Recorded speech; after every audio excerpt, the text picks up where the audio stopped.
Sa pagkakataong ito, Ruble, ay wala ka ng ibang pagpipilian kung hindi ang lipulin ang mga ito. Hindi na kita pipigilan sa nais mo. Lipunin mo ang mga datu at ikaw na ang mamumuno sa mga maranhig. Kung nais mong tumakas sa labanan, ay maaaring magdulot ito ng pinsala sa iyong pinakamamahal na lugar. Wala ka ng pagpipilian, Ruble. Gawin mo ang makakaya mo.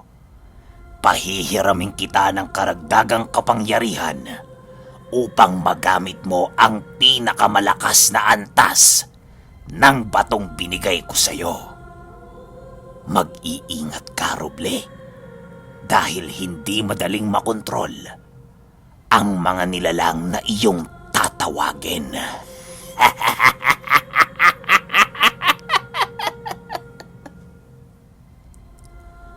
Wika ng demonyo sa kanyang isipan.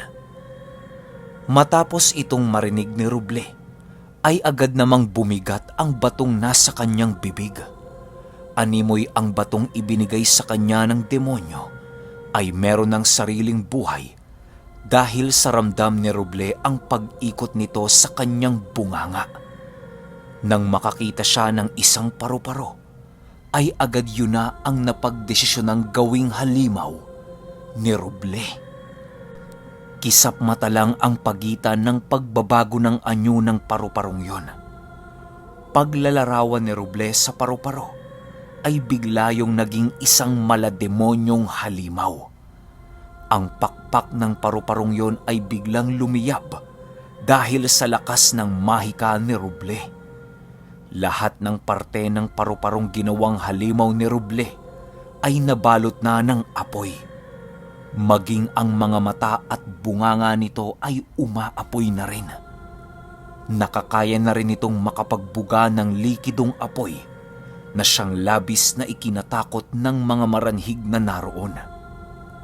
Samantalang ang datu naman noong mga oras na yon ay hindi pa rin natitinag sa halimaw na kasangga ni Ruble. Ilang minuto lang ang pagitan nang biglang nakakita si Ruble ng mga nagsisili parang malalaking tipak ng bato patungo sa kinaroroonan ng halimaw na kasangga niya. Naiwasan naman ito ang unang pag-atake ng datu, pero ang pagpulupot ng malauod na ugat ay hindi nito nakayanang ilagan. Pagbagsak ng paru-parong yun sa lupa, ay agad ang pagsugod naman dito ni Ruble upang mabigyan ng karagdagang oras ang halimaw na kanyang kasangga na makawala sa pagkakagapos. Nang papalapit na si Ruble sa datong yun, ay doon niya muling nasipat ang datong merong alagang hayop. Hinahabol siya nito habang nakasakay sa kanyang alaga. Nang papalapit na ang datong yon, ay bigla itong pumasok sa kanyang alagang nilalang.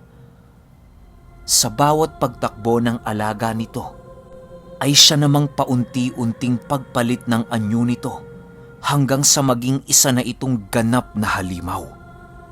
Napakalaki ng bunganga nito sa dibdib na merong napakaraming nagsisitalasang mga ngipin. Napakarami din itong kaliskis sa buong katawan at merong mga bungo ng taong nakasabit sa likuran nito. Hanggang pusod lang ang laki ni Ruble na siyang labis niyang ikinabahala sa nilalang na yon. "Ruble! Yuko!" Wika ng kalis sa kanyang isipan. Agad namang tinugon ni Ruble ang wika ng kalis dahil alam niya sa kanyang sarili na meron itong gagawin. Pagtalo ng dambuhalang nilalang na yon, ay siya namang pagsalubong ng nagliliyab na kalis na kasangga ni Ruble. Tumagos yon sa bunganga ng nilalang na siyang labis na ikinagulat nito. Nagpupumiglas pa ang datong yon pagbagsak nito sa lupa. Ang mga maranhig naman na nasa ilalim ng pamamahala nito ay pilit itong hinihila upang makatakas sa labanan. Di na yon pinansin ni Ruble dahil sa alam niya sa kanyang sarili na mas mapanganib ang maranhig na merong kakayahang kontrolin ang malauod na ugat. Yun na muna ang kanyang pinagtuunan ng atensyon dahil alam niyang makakaginhawa siya sa labanan kung magawa niyang mapaslang ang nilalang na yon. Sa kabilang dako naman ay hindi pa rin napapaslang ng kalis ang datong merong hawak ng kampilan dahil sa mahiwagang sandatang hawak nito. Nang wala ng pagpipilian ang kalis, ay ginamit na nito ang isa niyang abilidad na nalaman niya sa kanyang lolo. Pagbanggaan ng kanilang sandata ay doon gumawa ang kalis ng simbolo sa hangin. Bumabaga ang simbolong yon na parabang hindi makakaligtas ang sino mang tatamaan nito sa oras na pinakawalan ito ng kalis. Habang gumagawa yon ng simbolo, ay agara naman ang pagsipat dito ni Roble dahil sa hindi naman sila gaanong malayo sa bawat isa. Kitang-kita ni Roble ang mga banal na simbolo na maging siya ay naaapektuhan na dito. Pagbalik ng paningin ni Roble sa kinaroroonan ng dato, ay siya namang paghawak nito sa kanya dahil sa nabaling sa ibang bagay ang kanyang wisyo. Pagdapa ni Roble sa lupa, ay siya namang pagpatong sa kanya ng dato habang merong ginagawang matatalas na sandata sa itaas ng balikat nito. Napakarami mo ng ginawang kasalanan at ang kabayaran sa kasalanang yon ay kamatayan.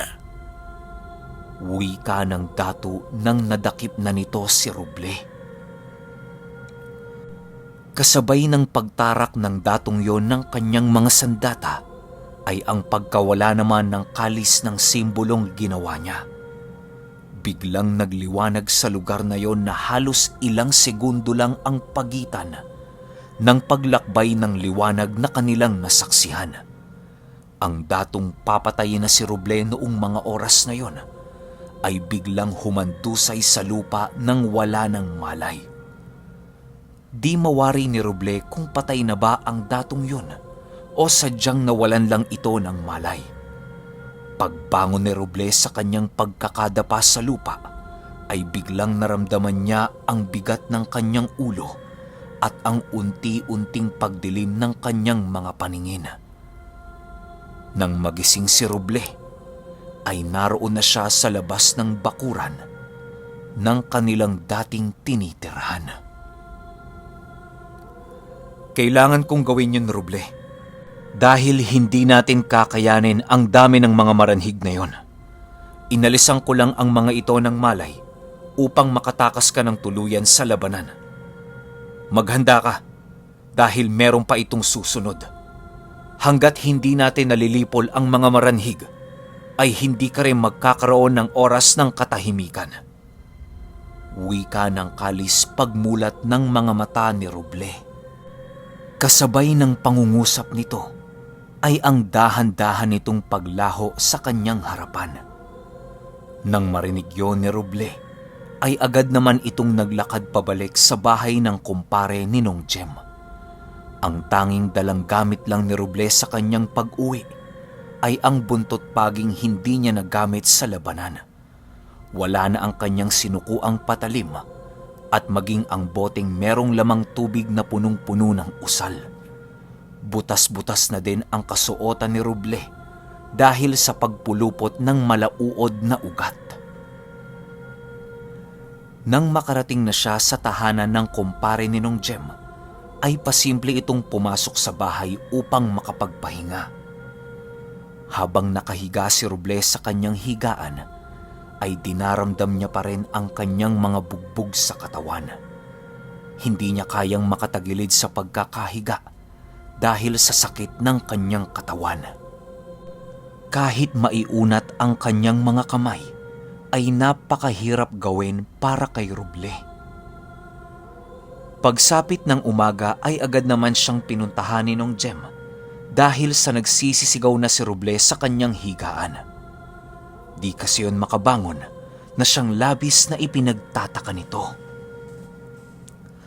Huwag kang mag-alala, Roble. Mawawala rin yan. Maghintay ka.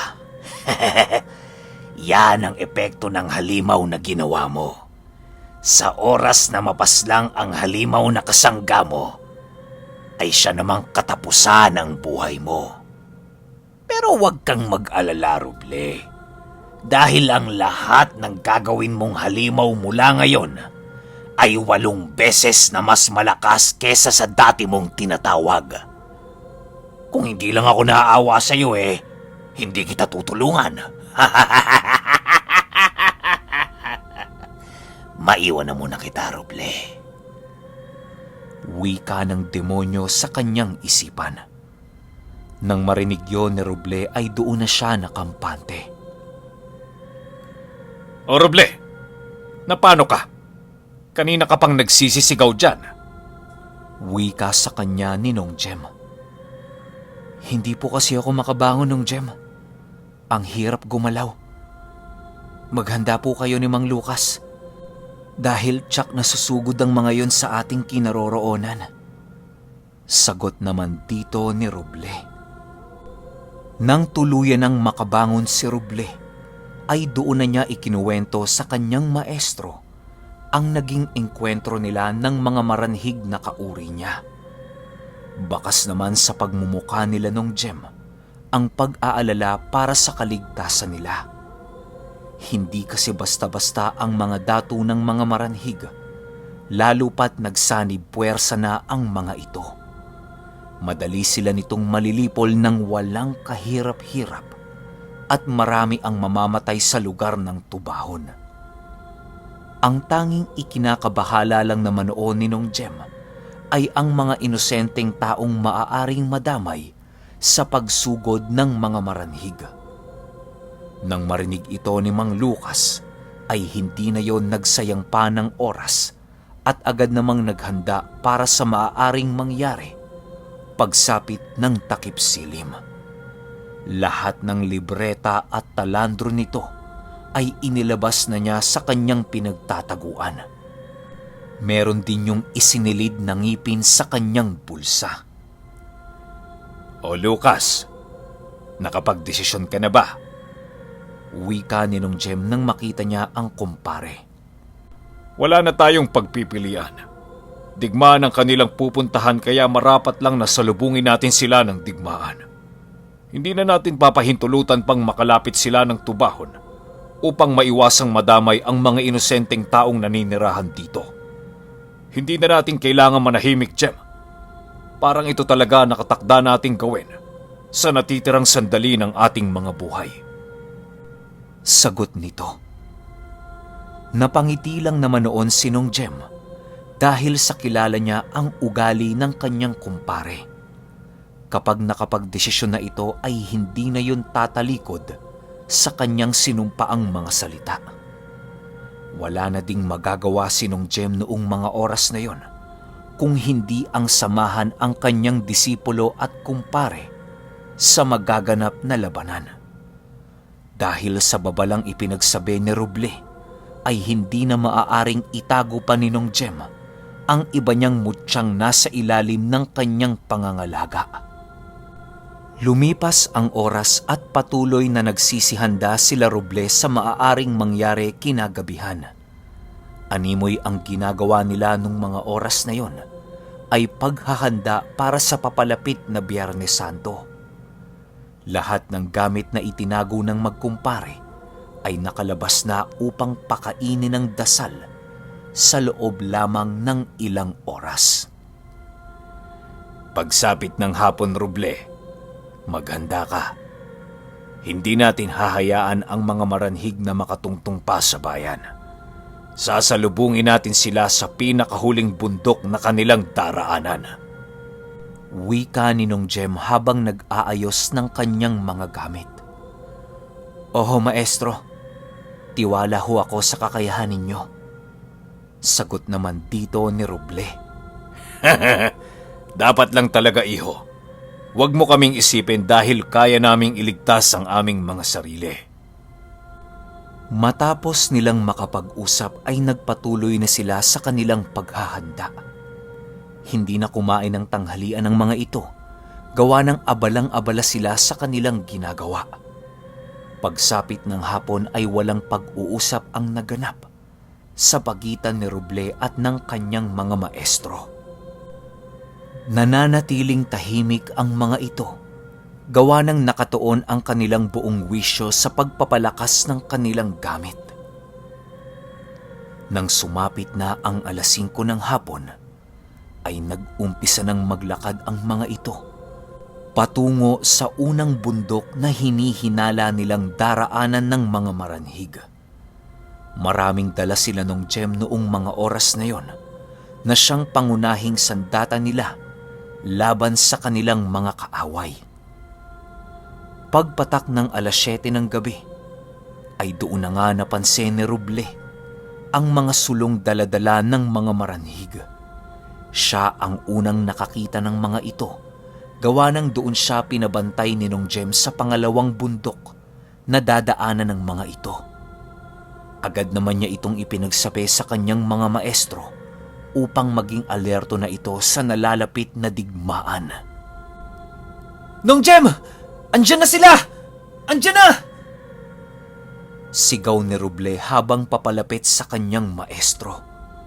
Nang marinig yun nila Nong Jem ay agara naman silang nagsipunta sa paanan ng bundok upang magkubli sa mga nagsisitaasang talahib. Nais nilang sorpresahin ang mga maranhig sa kanilang mga ginawang patibong sa loob lamang ng ilang oras. Pagpatak ng 8:00 ng gabi, ay tuluyan na ngang nakarating ang mga maranhig sa kanilang kinaroroonan. Nang makita ito nila Roble, ay laking gulat na lamang nila nang masipat nila ang mga maranhig na nakasuot ng pandigmang kasuotan. Napakaluluma na ng mga baluting suot nito na animoy pinaglipasan na ng napakahabang panahon. "Umuwi na kayo! Hindi ko kayo pahihintulutang dumaan sa lugar na to!" Wika dito ni Roble nang papalapit na ang mga ito. Agad namang natigilan ang mga maranhig sa kanilang paglalakad sa kadahilanang lumitaw di kalayuan sa kanilang nilalakaran si Roble. Hayaan mo na kami, Apo. Kakain lang kami ngayon. Wika ng dato na siyang ama ng pinaslang ni Roble na si Amon. "Maraming hayop sa paligid. Yun na lang ang kainin ninyo," sagot naman dito ni Roble. Nang marinig ito ng dato na merong kampilan, ay agara naman itong sinugod si Roble dahil sa kanyang kapangahasan at pag-iinsulto sa mga datong naroon. Ang binabantayan ni Roble noong mga oras na yon ay ang maranhig na kumokontrol ng malauod na mga ugat. Sa isip niya kasi ay yun ang magbibigay ng pahirap sa kanila kung madadakip sila sa malapatibong na abilidad nito. Paglapit ng datong may kampilan kay Roble, ay agad naman itong sinalag ng kalis. Roble! Lipunin mo na ang mga yan! Bibigyan kita ng karagdagang kapangyarihan ng walang anumang kapalit! Wika ng demonyo sa kanyang isipan. Kasabay ng pagsasalita ng demonyong yun, ay ang pagsigaw ni Roble na parabang nahihirapan ito. Nang makita ito nila Nong Jem, ay agad naman itong gumawa ng aksyon upang matulungan ang kanyang disipulo. Agad nilang sinugod ang mga maranhig na nasa likuran at walang pag-aalinlangang hinagisan yon ng mga tubig na punong-puno ng mga dasal. Pagtama ng tubig sa mga maranhig, ay kisap mata lang ang pagitan nang biglang napuno ng uod ang lugar ng kanilang pinaglalabanan. Di na muna pinansin nila Nong Jem ang malabundok na uod na yun, gawa ng napakarami pang maranhig na hindi tinamaan ng tubig na inihagis ng mga ito. Sa pagkakatanda ni Roble sa bilang ng mga maranhig na naroon, ayun ay hindi bababa sa 70 maranhig. Nang makita naman sila nung Jem ng mga maranhig na kanilang kalaban, ay agad din itong sumugod patungo sa kanilang pinaroroonan.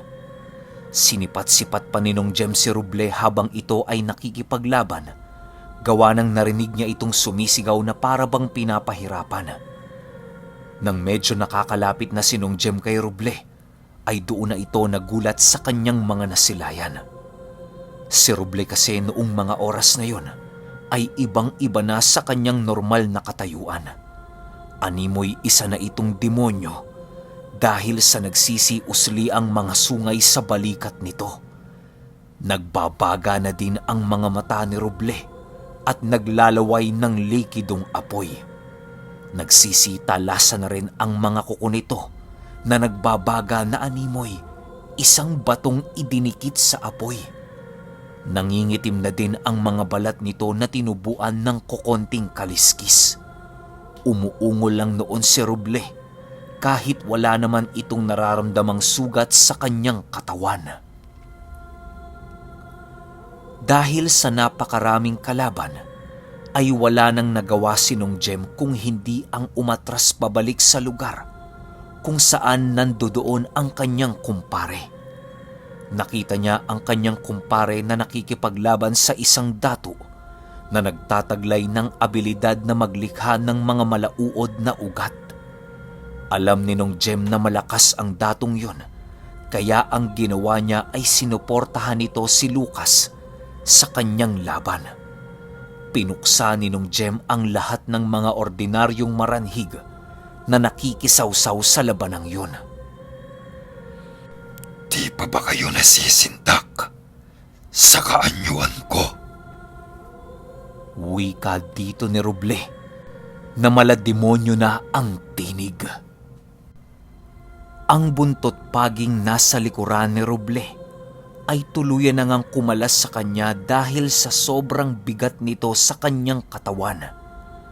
Animoy ang buntot paging yon ay nakaramdam ng pagkabahala sa bago niyang pinagsisilbihan. Nang mapansin naman yon ni Roble ay hinagis niya ang buntot paging yon sa kinaroroonan ni nung Jem. Patuloy pa rin ang pagliliparan ng malalaking tipak ng bato patungo sa kanyang kinaroroonan. Ang datong merong kampilan ay sumusugod ito sa tuwing wala ng batong lumilipad sa kalangitan. Pinagtutulungan na talaga si Roble ng mga dato ng mga maranhig, pero nakakapagtakang hindi siya kayang gapiin ng mga ito.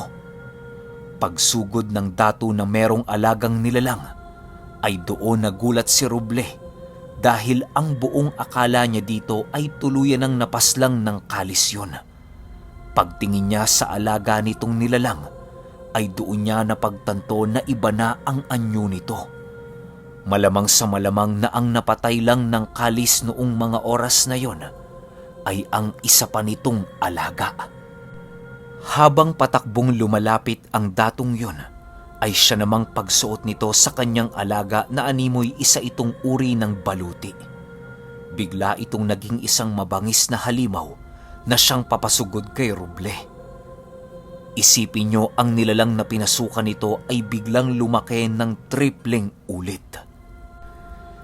Di ka pa pala natuluyan ng kalis. Hayaan mo.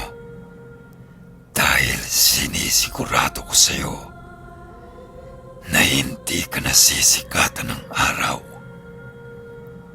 Wika dito ni Roble, pagsangga nito sa mga mahahabang kuko ng dato.